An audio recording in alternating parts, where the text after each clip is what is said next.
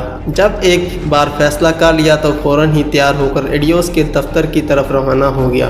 Security اور checking کے مرحلے سے گزر کر میں اس کلرک بادشاہ کے پاس جا پہنچا۔ گزشتہ رات نہ ملنے کا عذر کیا کہ میری طبیعت ناساز تھی۔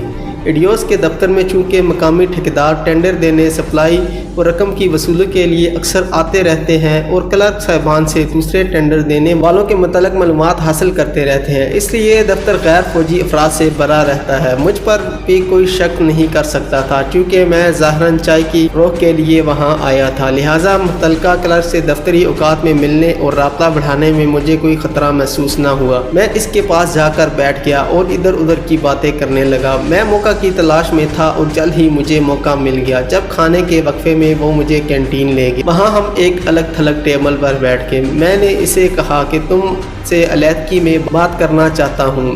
میں اپنی چائے یہاں بیچنے آیا ہوں اور ہرگز مایوس واپس نہیں جانا چاہتا۔ تم نے مجھ سے پہلی ملاقات میں کہا تھا کہ بغیر روابط بڑھائے اور افسران کی خوشی کے لیے کام نہیں ہو سکتا۔ مجھے کھل کر بتاؤ یہاں کن کن کو خوش کرنا پڑے گا۔ وہ کہنے لگا کہ آپ تو جانتے ہی ہوں گے کہ جہاں ایک ہی چیز کی سپلائی کرنے والے کئی ہوں گے تو پھر وہاں افسران کی خوشنودی تو حاصل کرنا ہی ہوتی ہے۔ یہاں پر ایڈیوس اور ایڈوس کے علاوہ لنگر انچارج۔ میں نے فوراً ہی لقمہ دیا کہ کیمپ کمانڈر کو بھی تو خوش کرنا ہوگا۔ اس نے اسبات میں جواب دیا۔ میں نے اسے کہا کہ یہ سب میں تمہارے ذمہ لگاتا ہوں کہ مجھے لنگر انچارج اور کیمپ کمانڈر سے ملوا دو۔ اگر میں اپنی چائے یہاں فروخت کرنے میں کامیاب ہو گیا تو اس کا سہرا تمہارے سر ہوگا اور تم بھی فائدے میں رہو گے۔ یہ کہتے کہتے میں نے 2000 روپے چپکے سے اس کے ہاتھ میں تما دیے۔ وہ پہلے تو انکار کرتا رہا لیکن اس کا انکار محض رسمی تھا۔ میں نے ذرا زور دیا تو اس نے وہ روپے بھی جیب میں ڈال لیے۔ میں نے اس سے کہا یہ محض پیشگی ہے، تم میرا کام کرو اور میں تمہیں مستقل خوش کرتا رہوں گا۔ اس نے مجھ سے سوال کیا کہ آپ کے کہنے کے مطابق آپ کی چائے کی کوالٹی بہت اعلیٰ ہے اور قیمت کم ہے، اگر آپ کو چائے کی سپلائی کا آرڈر مل جائے تو آپ کو سپلائی برقرار رکھنے کے لیے لوگوں کو ہر 3 ماہ بعد خوش کرنا پڑے گا، اس طرح آپ کا منافع نقصان میں بدل جائے گا۔ میں ہنس پڑا اور کہا کہ یہ کاروباری راز ہے لیکن میں تمہیں بتاتا ہوں کہ میں آہستہ آہستہ اپنی چائے کی کوالٹی کم کرتا جاؤں گا اور غیر محسوس انداز میں یہ نقصان نفع میں بدل جائے گا۔ میں نے اسے کہا کہ میں ایک بڑے کاروباری خاندان یعنی چوپڑا فیملی سے ہوں اور ہمیں سمجھایا گیا ہے کہ ہر کام میں فوری منافع کا نہ سوچو بلکہ اگر شروع کچھ نقصان بھی اٹھانا پڑے تو اٹھاؤ کیونکہ یہی نقصان بعد میں بڑے منافع میں بدل جاتا ہے۔ غرض یہ کہ میں نے اسے اسی طرح ذہنی طور پر اپنے قابو میں کیا اور اس نے مجھے اسی وقت لنگر کے انچارج اور کیمپ کمانڈر سے ملوانے کی حامی بھری اور مجھے لنگر کی طرف لے گیا۔ لنگر انچارج اس وقت فوجیوں میں کھانے کی تقسیم کا جائزہ لے رہا تھا اور خاصا مصروف تھا۔ کلرک نے اسے اپنی طرف متوجہ کیا۔ وہ سبیدار تھا اور خاصا پرانا گھاگ دکھائی دیتا تھا۔ میرا تعارف کروانے کے بعد کلرک نے اسے کہا ان کی چائے آپ کے پاس آئے گی، اسے پاس کرنا آپ کا کام ہے، یہ میرے دوست ہیں اور ان کا کام ہونا چاہیے، یہ آپ کی سیوا کریں گے۔ لنگر انچارج نے میرا جائزہ لیا اور کہا کہ صاحب مال ٹھیک ہو تو ہم انفٹ کریں گے۔ ساتھ ہی اس نے کلرک سے کہا مجھے شام کو کو اس کے کوارٹر میں لے آئے۔ وہ ماں فیملی وہاں رہتا ہے۔ میں نے حامی بھر لی اور پھر ہم کیمپ کمانڈنٹ کے دفتر کی طرف چل پڑے۔ کیمپ کمانڈنٹ کا دفتر کوارٹر گارڈ سے منسلک تھا۔ کیمپ کمانڈنٹ کی ایک فل کرنل تھا اور اس وقت کھانے کے وقفے میں گیا ہوا تھا۔ اس کے دفتر میں تقریباً سارے کلرک میرے ہمراہی کلرک کے خاصے جاننے والے تھے۔ ان کی بے تکلفی دیکھ کر مجھے احساس ہوا کہ اندر ہی اندر ایڈیوس کے دفتر سے لے کر لنگر اور کیمپ کمانڈر تک ایک زنجیر بنی ہوئی ہے اور یہ سب مل بانٹ کر کھاتے ہیں۔ کیمپ میں ٹریننگ کے لیے فوجی جوان صرف 3 ماہ کے لیے آتے ہیں، اس لیے ان کی خوراک، صابن اور تمام وہ اشیاء جو ان کو مفت مہیا کی جاتی ہیں، ان کی کوالٹی میں ہیر پھیر کر کے اور ٹھیکیداروں سے ملی بھگت کر کے زیادہ قیمت کے ٹینڈر منظور کیے جاتے ہیں۔ اس لیے ان تینوں دفاتر کے کلرک آپس میں خاصے بے تکلف تھے۔ تمام حالات کا جائزہ لینے کے بعد میں ایڈیوس کے کمرے کے ہمراہ واپس لوٹ آیا۔ ایڈیوس کے کلرک کے ہمراہ واپس لوٹ آیا۔ شام کو مجھے لنگر انچارج کے گھر جانا تھا۔ ایڈیوس کے کلرک کو اب میں آئندہ شیام لکھوں گا۔ شیام نے واپس آتے ہوئے مجھے کہا کہ لنگر انچارج کو خوش کرنے کے لیے مناسب رقم ہمراہ لے آؤں۔ شام 6 بجے کے قریب میں ہوٹل سے چھاؤنی کی طرف پھر روانہ ہوا۔ شیام مقررہ جگہ پر میرا منتظر تھا۔ ہم دونوں لنگر انچارج کے گھر 7 بجے پہنچ گئے۔ لنگر انچارج فیملی کوارٹر میں رہتا تھا۔ اس نے ہمیں ایک کمرے میں بٹھایا۔ رسمی گفتگو اور خاطر تواضع کے بعد اس نے خود چائے کی بات چھیڑی اور ہمیں اہمیت جتانے کے لیے کہنے لگا کہ اگر اس چائے کو میں پاس نہ کروں تو ایڈیوس والے کچھ نہیں کر سکتے۔ آخر مجھے 1200-1300 افراد کو خوراک کے معاملے میں مطمئن کرنا ہوتا ہے۔ ہر بنتے بنتے ایک فوجی کو 22 سال لگ جاتے ہیں اور وہ ریٹائرمنٹ کے قریب ہوتا ہے۔ بھارتی فوج میں ایسا صوبیدار اگر کسی پیدا کرنے کی جگہ پر لگ جائے تو پھر بہت ہی کم ایسے ہوتے ہیں جو اپنے ہاتھ صاف رکھتے ہیں۔ صوبیدار نے صاف الفاظ میں کہا کہ آپ کی چائے میں نہ صرف پاس کروں گا بلکہ تعریف بھی کروں گا، لیکن تالی دونوں ہاتھوں سے بجتی ہے۔ صوبیدار کو اعزاز پر لانے کا میں ابھی سوچ ہی رہا تھا کہ اس نے خود میری مشکل آسان کر دی۔ اس نے کہا کہ صرف جوانوں اور NCOs کے لیے روزانہ 4000 سے زائد بڑے کپ کی چائے بنتی ہے۔ اس سے آپ کو اندازہ ہو سکتا ہے کہ آپ کی کتنی چائے ہم استعمال کریں گے۔ چائے کی منظوری دوسرے مرحلے میں آپ خود طے کریں گے۔ جس تاریخ سے آپ کی چائے لنگر میں استعمال ہونی شروع ہوگی میں 5000 روپیہ ماہوار آپ سے لوں گا۔ میں نے منظور کر لیا اور پیشگی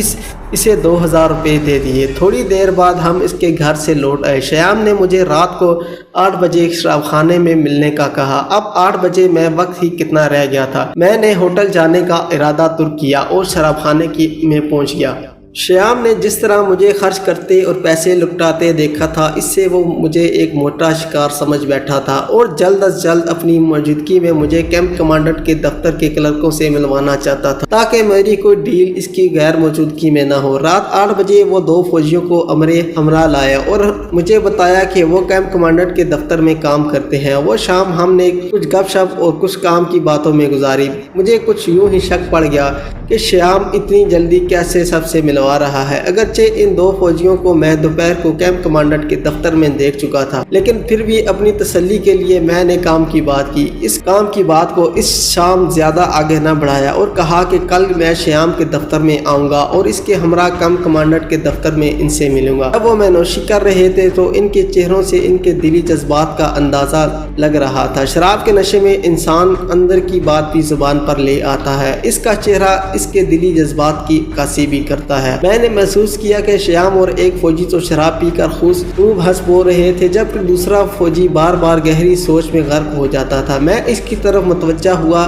اور کہا کہ یہ کیا بات ہے یار، بیوی یاد آ رہی ہے جو یوں خاموش ہو۔ وہ کسیانی سی ہنس ہنس کر چپ ہو گیا۔ میں نے 2-3 بار اسے ٹٹولنے کی کوشش کی لیکن وہ دل کی بات زبان پر نہ لایا اور نہ ہی اس کی خاموشی اور سوچ میں ڈوبنے میں فرق آیا۔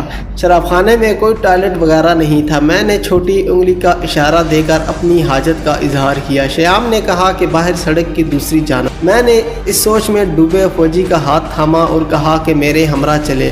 وہ میرے ساتھ باہر آ گیا۔ سڑک کی دوسری جانب میں نے فارغ ہو کر اسے کہا، تم ایسے ماحول میں جہاں انسان سب غموں سے آزاد ہو جاتا ہے یوں غمگین کیوں بیٹھے ہو؟ پریشانیاں مجھے بھی ڈھیر ساری ہیں لیکن ہر پریشانی کا کوئی نہ کوئی حل نکل ہی آتا ہے۔ اگر تم چاہو تو تمہاری ہر ممکن مدد کرنے کو تیار ہوں۔ اگر چل سکتے ہو تو یہاں سے واپسی پر میرے ہمراہ ہوٹل چلو، وہاں سکون سے باتیں کرتے ہیں۔ وہ کچھ دیر سوچتا رہا اور پھر بولا کہ صاحب آپ پہلی بار ملے ہیں اور میری پریشانی کو بھانپ کے ہیں۔ اور یہاں میرے ساتھی جو سارا وقت میرے ساتھ رہتے ہیں انہوں نے کبھی بھی مجھ سے نہیں پوچھا کہ کیا بات ہے۔ آپ پہ مجھے ایک ہمدرد انسان کا دل دکھائی دیتا ہے۔ میں واپسی پر آپ کے ہمراہ ہوٹل چلنے کو تیار ہوں۔ شراب خانے سے میں آدھے گھنٹے بعد اٹھ جاؤں گا اور آپ کے ہوٹل میں سویلین لباس میں پہنچ جاؤں گا۔ آپ بھی میرے آنے کے بعد جلد آنے کی کوشش کیجیے گا۔ میں نے اسے دلاسا دیا اور ہم واپس آ گئے۔ میں نے اس کے گلاس میں زیادہ شراب انڈیلی تاکہ وہ اور زیادہ نشے میں ہو جائے۔ کچھ دیر بعد اس نے سر درد کی شکایت کی اور سب سے معذرت کر کے چلا گیا۔ ہمارے ٹیبل پر محفل اس وقت شباب پر تھی۔ دوسروں نے اس کے جانے کا خاص نوٹس نہ لیا۔ قریب 11:30 بجے ہماری محفل برخاست ہوئی۔ مجھے یقین تھا کہ میری طرح شیام اور اس کا ساتھی بھی مستقل کے سنہرے خیالوں میں ڈوبے ہوئے تھے۔ یہاں میں ایک مختصر سی وضاحت کرنا چاہتا ہوں۔ سوائے بنگال اور مدراس کے دور دراز دیہاتوں کے جہاں مقامی زبان بولی جاتی ہے، سارے بھارت کے شہروں اور افراج میں جو زبان بولی جاتی ہے وہ اردو ہے، جس میں بمشکل 30-40 الفاظ سنسکرت کے شامل کیے جاتے ہیں۔ ٹھیٹ اور کڑک سنسکرت صرف سیاسی جلسوں میں استعمال ہوتی ہے۔ سارے بھارتی عوام زبان وہی ہے جو بھارتی فلموں اور گانوں میں استعمال ہوتی ہے۔ یہ 30-40 سنسکرتی لفظ یاد کر کے اور انہیں صحیح جگہ پر استعمال کر کے بلا شک و شبہ آپ ہندی زبان بخوبی جاننے والے کہلا سکتے ہیں۔ دوران تربیت مجھے 60 سے زیادہ ایسے الفاظ اور ان کا صحیح استعمال بخوبی ازبر کرائے گئے تھے۔ میں شراب خانے سے نکل کر رکشے میں بیٹھا اور ہوٹل کی راہ لی۔ وہ کلرک جس کا نام اشوک سنہا تھا ہوٹل کی لابی میں میرا منتظر تھا۔ میں اسے ہمراہ لے کر اپنے کمرے میں آ گیا اور شراب خانے سے ہمراہ لائی ہوئی بوتل کھولی اور اسے ایک پیک بنا دیا۔ میں نے اسے کہا کہ اگر انسان کے کام نہ آئے گا تو یہ کیا جانور اور پرندے کے کام آئیں گے۔ میں نے اسے کہا کہ میں بالکل اکیلا ہوں، اپنی ضرورت سے زیادہ امنی ہے، بمبئی میں رہائش ہے، کاروبار بڑھانے کے لیے یہاں آیا ہوں، پنجابی ہوں اور ذات پات پر یقین نہیں رکھتا، انسان دوست ہوں، تمہیں پریشان دیکھ کر رہ نہ سکا اور تمہیں یہاں بلا لیا۔ اب صاف صاف بتاؤ کس بات نے تمہیں پریشان کر رکھا ہے؟ جو کچھ میرے بس میں ہوا میں تمہارے لیے کروں گا۔ شراب کے نشے میں اشوک ضبط کے سب بندر توڑ بیٹھا اور دھاڑے مار مار کر رونے لگا۔ میں چاہتا تھا کہ وہ زیادہ نہ روئے کیونکہ دکھ میں رونے سے نہ صرف سکون ملتا ہے بلکہ ڈھارس بھی ملتی ہے۔ میں اشوک کے بہت قریب بیٹھ گیا اور کہا کہ رویا نہیں کرتے اور تم بھی مرد ہو اور فوجی بھی ہو، تمہیں تو ہرگز نہیں رونا چاہیے بلکہ اپنی پریشانی کو دور کرنے کی تدبیر کرنی چاہیے، اور پھر میرا وعدہ ہے کہ تمہاری ہر ممکن مدد کروں گا۔ میں نے اسے تسلی دی تو وہ بولا، صاحب میرے پتا سورگ واس ہو چکے ہیں، میری 3 بہنیں ہیں اور کسی کی بھی شادی صرف اس وجہ سے نہیں ہوئی کہ میری آمدنی اس قدر نہیں کہ جہیز دے سکوں۔ سب سے بڑی بہن ایک جگہ سگائی ہوئے 2 سال ہو چکے ہیں لیکن محض جہیز نہ ہونے کی وجہ سے پھیرے نہیں ہو پائے۔ اب لڑکے والوں نے سگائی توڑنے کی دھمکی دی ہے۔ ماتا جی اس غم میں گل گل کر بیمار ہو چکی ہیں۔ میں نے ہر طرح سے کوشش کر کے دیکھ لیا ہے لیکن کہیں سے رقم کا انتظام نہیں ہوا۔ میں ہر مشکل سے مشکل کام کرنے کو تیار ہوں لیکن اپنی بہن کی سگائی ٹوٹنے نہیں دیکھ سکتا۔ اس کی دکھ بھری کہانی برصغیر کے 80% گھرانوں کی داستان تھی۔ لاکھوں لڑکیاں جہیز نہ ہونے کی وجہ سے شادی کی عمر کو عبور کر کے بوڑھی ہو چکی ہیں۔ والدین کی مجبوری کو لڑکے والے سننا بھی پسند نہیں کرتے اور لڑکے کا باقاعدہ بہاؤ تاؤ کر کے اسے بیاہتے ہیں، اور جن لڑکی والوں کے پاس دینے کو کچھ نہیں ہوتا ان کی بیٹیاں تو جھوٹی آس لگائے بوڑھی ہو جاتی ہیں، اور جو ذرا ماڈرن ذہن رکھتی ہیں وہ گھر سے بھاگ جاتی ہیں اور ان کا انجام بالآخر کعبہ خانے میں ہوتا ہے۔ میں نے اشوک سے پوچھا کہ اسے کتنی رقم کی ضرورت ہے۔ اس نے کہا کہ بڑی بہن کی شادی کے لیے اسے 25,000 مل جائے تو وہ بآسانی اپنی بہن کی شادی کر سکتا ہے۔ میں نے اسے کہا کہ اگر اسے 25,000 مل بھی جائے تو وہ صرف ایک بہن کی ذمہ داری سے عہدہ برا ہو سکتا ہے، دوسری 2 بہنوں کی ذمہ داری باقی رہے گی۔ میں نے اسے کہا کہ میں تمہاری مدد کرنے کو تیار ہوں، مجھے بھی ایک مخلص دوست کی تلاش ہے اور شاید تم ہی وہ دوست ثابت ہوگے۔ بہرحال فکر نہ کرو، میں تمہاری اس مجبوری میں تمہارا پورا ساتھ دوں گا۔ میں نے اس سے کہا کہ بمبئی میں ہم نے ایک کلب بنایا ہوا ہے جس کے ممبر صرف غیر شادی شدہ مرد اور عورت ہی بن سکتے ہیں۔ اس کلب میں ہم ہر طبقے کو لوگوں کو ممبر بناتے ہیں، ان کے لیے نہ صرف موزوں رشتے تلاش کرتے ہیں بلکہ شادی کے وقت بھرپور مالی اعانت بھی کرتے ہیں۔ میں تمہاری بڑی بہن کی شادی کے لیے اپنی طرف سے اور کلب کی طرف سے پورے 25,000 کا بندوبست کروں گا، بلکہ تمہاری دوسری 2 بہنوں کے لیے بھی کلب کی مدد سے موزوں رشتے تلاش کروں گا۔ میں نے اسے خاصی تسلی دی اور پھر اچانک جیسے کچھ یاد آ گیا ہو میں نے اسے کہا کہ بہت سارے فوجی بھی ہمارے کلب کے ممبر ہیں اور ان ممبروں میں جہاں تک مجھے یاد ہے ٹینک رجمنٹوں کے کچھ جوان اور افسران بھی شامل ہیں۔ پھر پھر یادداشت پر زور دیتے ہوئے کہا کہ جہاں تک مجھے یاد ہے ٹینک کی ہی کسی رجمنٹ کا ایک جوان جو ہمارا ممبر تھا وہ یہاں ٹریننگ حاصل کرنے آیا تھا۔ اس کی ایک بہن کی شادی بھی اسی وجہ سے رکی ہوئی تھی۔ وہ غالباً پنجاب کے علاقے کا تھا اور ہمارے کلب کی دہلی کی شاخ سے ممبر بنا تھا۔ اس کی بہن کی شادی بھی ہمارے کلب کی مالی اعانت سے ہوئی ہے۔ کلب کے قواعد و ضوابط کے مطابق اسے کلب سے حاصل شدہ رقم نہایت معمولی اقساط میں واپس کرنی تھی۔ 2-3 اقساط کی ادائیگی کے بعد اس نے رابطہ نہیں کیا۔ میں نے ماتھے پر مارتے ہوئے کہا اس کا نام اور رجمنٹ ذہن سے نکل گئی ہیں، لیکن اس کا نام سامنے آتے ہی فوراً پہچان لوں گا اور اس سے رابطہ کر کے اس سے بقایا اقساط کی ادائیگی کا تقاضا کروں گا۔ میں نے اسے کہا کہ مالی اعانت حاصل کرنے والے اگر اقساط کی ادائیگی بند بھی کریں تو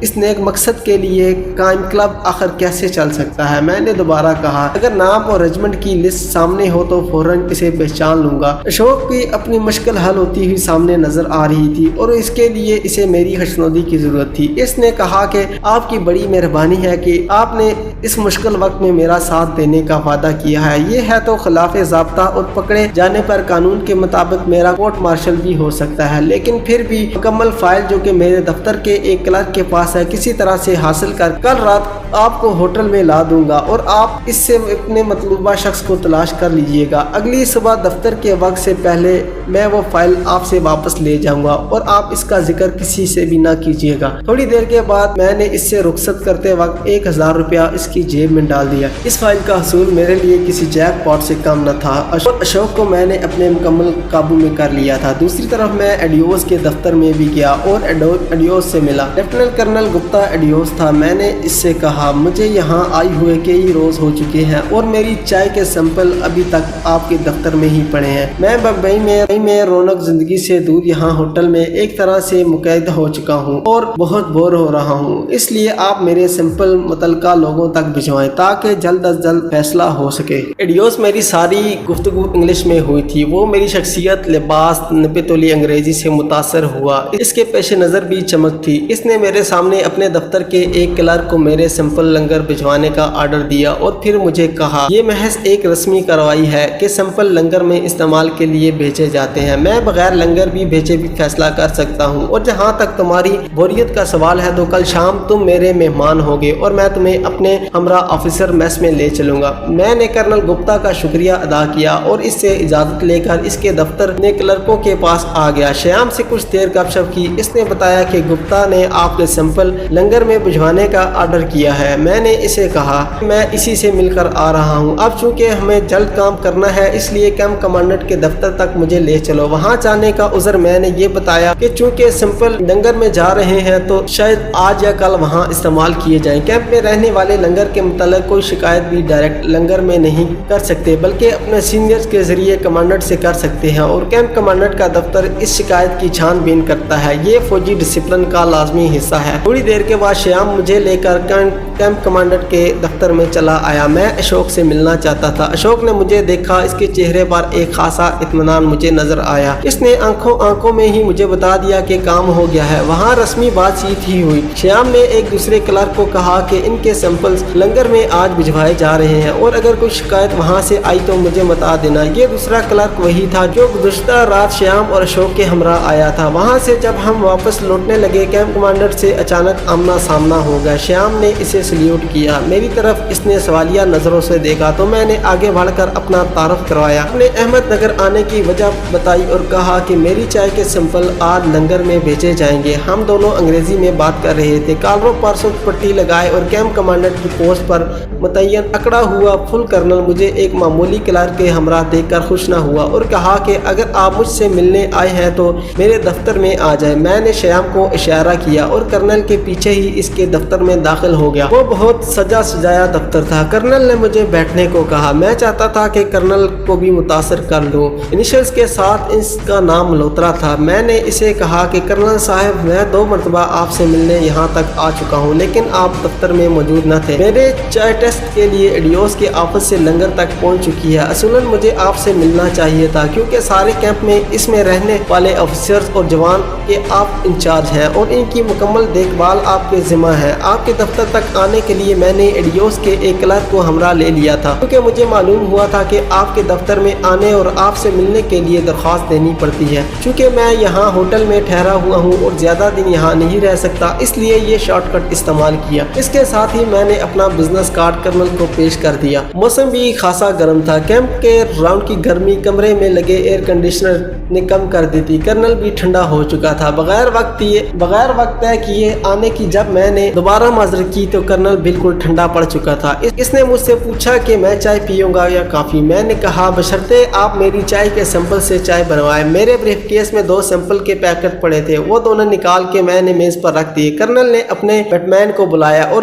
اسے میری دی ہوئی چائے بنانے کو کہا۔ تھوڑی ہی دیر میں چائے بن کر آ گئی۔ کرنل نے چائے کا گھونٹ لیا تو پوچھا کہ اس کے دام کیا ہے۔ میں نے قیمت بتا دی۔ چائے کا کپ ختم کرتے ہی اس نے انٹرنل فون پر لنگر انچارج کو فون کیا اور کہا آج جو چائے تمہارے پاس آ رہی ہے وہ میں نے پی ہے اور مجھے بہت پسند آئی ہے۔ میں نے اس کا شکریہ ادا کیا۔ چند لمحے ادھر ادھر کی بات کی، پھر میں نے اس سے اجازت چاہی اور چلتے چلتے کہا کہ کل میں کرنل گپتا کے ہمراہ آفیسر میس میں آ رہا ہوں، امید ہے آپ سے وہاں ملاقات ہوئی۔ کرنل ملہوترا نے اسے اسبات میں سر ہلایا اور مسکراتے ہوئے کہا young man you look like an officer so try to remain among officers. میں نے دوبارہ اس کا شکریہ ادا کیا۔ کرنل نے اچانک کچھ سوچا اور مجھے کہا کہ میری ٹرانسپورٹ تمہیں ہوٹل تک چھوڑ آئے گی۔ 10 منٹ کے اندر ایک جیپ کے سامنے آن کر رکی جس پر میں اپنے ہوٹل آ گیا۔ کرنل ملہوترا اور کرنل گپتا کو کیا معلوم کہ جو کام ان کے دفاتر کے کلرک میرے لیے کر رہے تھے وہ کسی صورت بھی افسروں کے درمیان رہنے سے نہیں ہو سکتے تھے۔ ہوٹل آ کر میں نے کھانا کھایا اور رات کو اشوک سے ملنے والی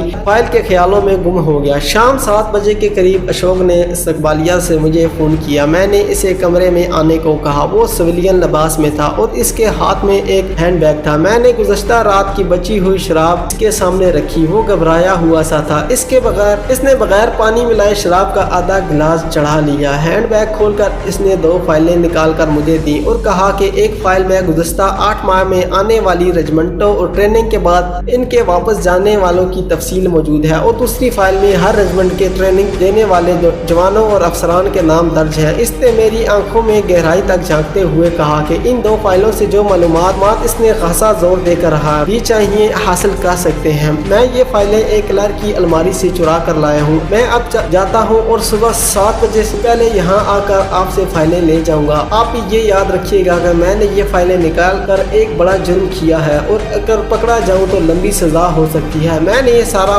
خطرہ محض اپنی بہنوں کی شادی کے لیے مول لیا ہے، انہیں واپس لے ہی جاؤ گے۔ میں نے اسے 2000 روپے دیے اور کہا کہ جلد از جلد اس کے لیے روپے کا انتظام کروں گا۔ اشوک نے باقی شراب بھی گلاس میں انڈیلی اور گھٹا گھٹ پی گیا۔ اتنی پینے کے باوجود وہ گھبرایا ہوا تھا۔ اس نے ہینڈ بیگ وہیں چھوڑا اور صبح 7 بجے آنے کا کہہ کر واپس چلا گیا۔ میں نے فائلوں کا سرسری سا جائزہ لیا تو معلوم ہوا کہ یہ ہمارے لیے بیش قیمت معلومات سموئے ہوئے تھیں۔ ایک فائل میں سن 71 کی جنگ کے بعد تربیت کے لیے آنے والی تمام رجمنٹوں کے نمبر، افسران اور نوجوانوں کی تعداد، کن ٹینکوں پر ٹریننگ دی گئی اور پھر واپس کہاں گئی، یہ سب تفصیلات درج ہیں۔ دوسری فائل خاصی موٹی تھی۔ اس میں ہر رجمنٹ کے جوان کے نام، رینک، نمبر اور میڈیکل سہولتیں جو دی گئی تھی وہ درج تھی۔ اسی طرح افسران کی فہرست اور رینک اور دیگر تفصیلات درج تھیں۔ فائلیں دیکھنے کے بعد مجھے احساس ہوا کہ وہ کتنی اہم تھیں۔ میں نے فوری فیصلہ کیا کہ بجائے ان فائلوں کی تفصیلات نقل کرنے کے کیوں نہ یہ دونوں فائلیں ہی پاکستان بھجوا دوں۔ مجھے یقین تھا کہ میرے سینئرز میری اس کامیابی پر اچھل پڑیں گے۔ جب انہیں اصل فائلیں مل جائیں گی تو میں نے فوری طور پر سامان پیک کیا، ہوٹل کا بل ادا کیا اور بسوں کے اڈے کی طرف روانہ ہو گیا۔ اب میں